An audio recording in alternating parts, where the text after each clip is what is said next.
Hello once again, options traders, and welcome back everyone. And I wanted to talk a little bit about some important relationships for your basic option factors. So we're going to talk about direct or inverse. Know your option relationships. And I think these are important for traders to understand not only strategies, but also potential risks. As these factors change, move up or down, how will they affect your calls and puts? And if you know that, you could at least stress test your positions by saying, well, what if the stock price goes up or down? Or what if interest rates move up or down? How is it going to affect my options?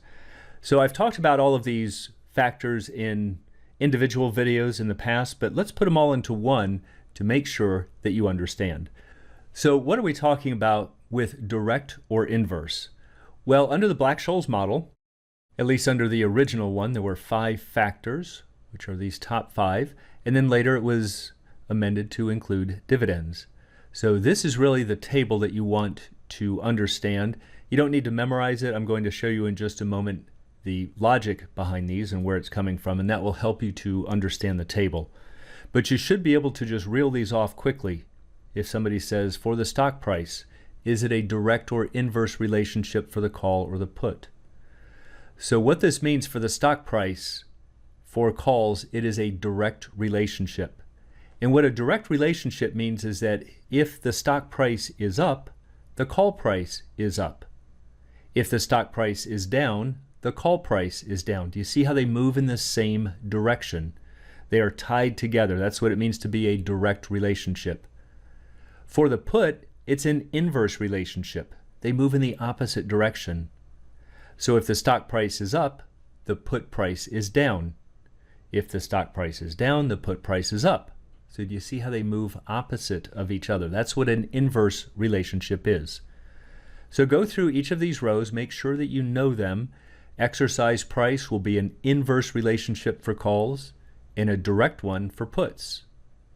For the risk-free interest rate, it will be a direct relationship for the calls and an inverse for the puts.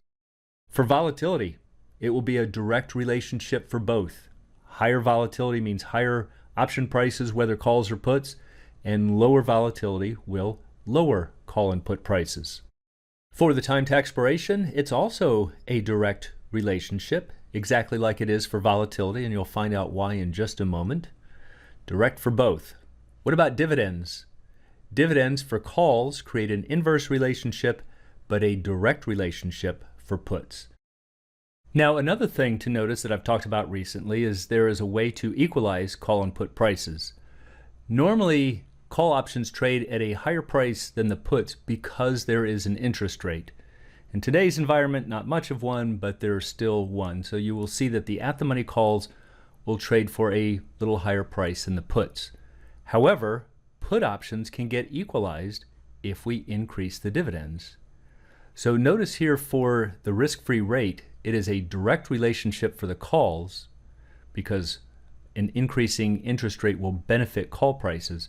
But notice for the dividends, it's a direct relationship for the puts because the dividends will actually benefit the put prices. For the risk-free rate, for the put options, it's an inverse relationship, but for the dividends for the calls, it's inverse. So do you see how they're crossed? So that's another thing to understand, that what benefits the call option, makes it trade at a higher price than the put, is the risk-free rate. And that's going to be flipped for the dividends between the call and the puts. So this is just a summary table, but rather than memorizing this table, I think it's important to understand why these relationships exist. So let's start with the first one for the stock price. Here is the expiration graph for a call, and here is the expiration graph for a put. So if you just visualize these, it will be very obvious. As the stock price rises out this way, notice that the blue line is getting higher. It's becoming more valuable. Call options are going to increase in value as the stock price rises. But look at the red line, especially if you look at the current curve, this thin one here in red, it's getting less valuable. So rising stock prices are going to harm the put prices. And then we get the opposite effect to the downside. As the stock prices fall, the put prices go up. See that red line going up higher and higher, whereas the blue line gets lower. So that's the relationship for stock prices. It is a direct relationship for calls and an inverse relationship for puts. So what about the exercise price or the strike price? Well, you'll recall that in some of the pricing videos, I've talked about some of the pricing relationships, and lower strike calls mean a higher call price. And the reason is that a lower strike call gives you the right to pay less for the shares. So think about it. Would you rather pay 100 for the shares or 105? Well, obviously 100 is a more favorable purchase price, so therefore the $100 strike will cost more than the 105. In the financial markets, you've got to pay for those benefits. Now that's assuming all else constant, same stock and time to expiration, but lower strikes are going to have higher prices. So you can see there's an inverse relationship. Start lowering the strike and you'll start increasing the price. Or if you raise the strike prices, you will lower the price. Now what about for puts? Well, for puts it's the opposite. Higher strike puts mean higher prices. You see how it's a direct relationship. And the reason here is that a higher strike put gives you the right to sell your shares for a higher price. So would you rather sell your shares for 100 or for 95? Well, 100 is a much better selling price. So the $100 put must carry a bigger price tag in the financial markets. So you can see it's a direct relationship right here. Higher strikes equal higher prices. And conversely, lower strike puts will lead to lower priced puts. So that's why it's a direct relationship for the puts. So what about the risk-free rate? Well, the risk-free rate can be a little tricky, but if you increase the risk-free interest rate, think of it like a treasury bill, then you are going to increase your call prices, generally speaking. And part of the reason is that there is a cost of carry that is associated with call prices that is not there for puts. However, that can be a little hard to see unless you start breaking it down mathematically or looking at conversions and reversals. But probably a more intuitive way of understanding this is to realize that as interest rates become bigger and bigger, you're going to have more of a desire to keep your cash and not buy the shares. So what happens as the interest rate rises is that investors will prefer to hold cash and potentially buy calls to defer the purchases. Right? Think of it like an extreme example. Let's say that interest rates are 20%. Would you rather hold that cash? You're going to be a lot more reluctant to spend it on stock because it's going to have to beat that just to break even. So as that interest rate starts getting higher and higher, you're going to go, you know what, I don't really want to part with the cash. But to make sure I don't miss out on a rally, what would you do? Well, you might buy the calls. And this is another way of understanding what call options insure. I've talked about that put options are a form of insurance. This is actually what call options insure. They're insuring your cash against a missed market rally.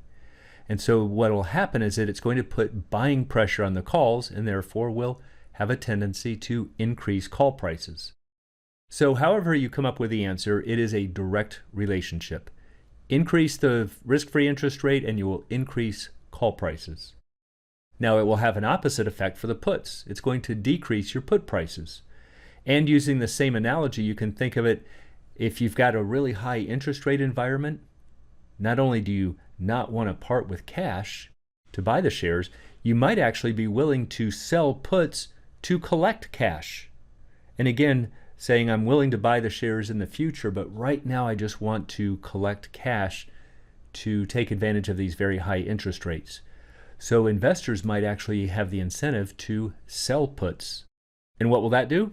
It will have a downward pressure on put prices. So you can see that as the risk-free interest rate increases, it will tend to lower put prices. And as the risk-free interest rate falls, it will tend to increase the put prices. So there's an inverse relationship between the risk-free interest rate and your puts. What about for volatility? Well, just remember what volatility is. It's talking about the uncertainty of stock prices, whether up or down. So if we have a fairly low volatility stock, it's going to be fairly tall and skinny, the bell curve, which shows the potential range of stock prices over a given time. If we have a higher volatility, we get a shorter, wider bell curve like this in blue. So look what happens.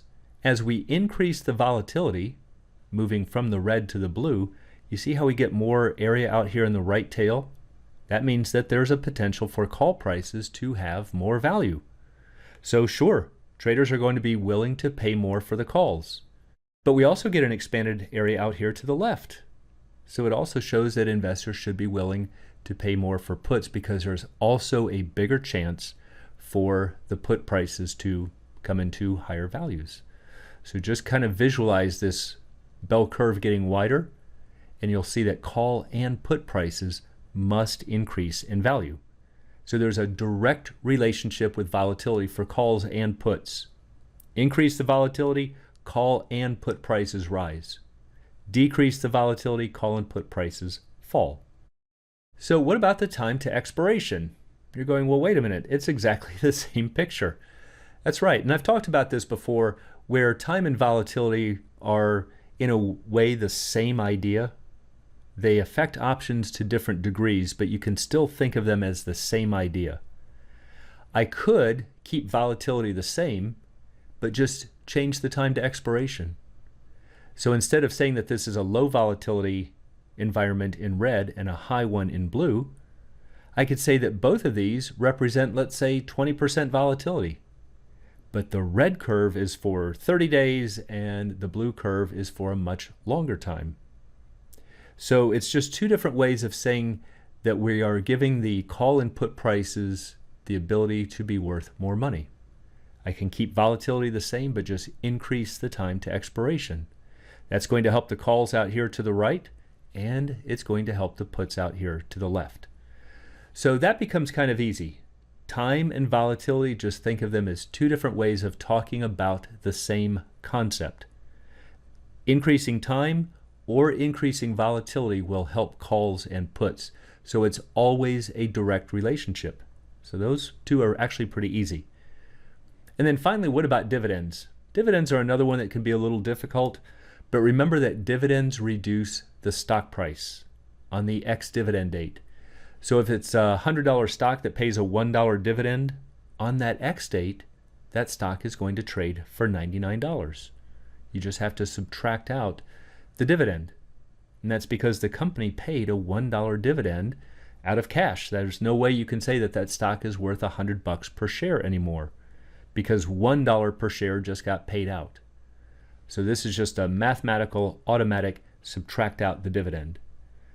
So if the dividends go up, what do you suppose happens to the calls?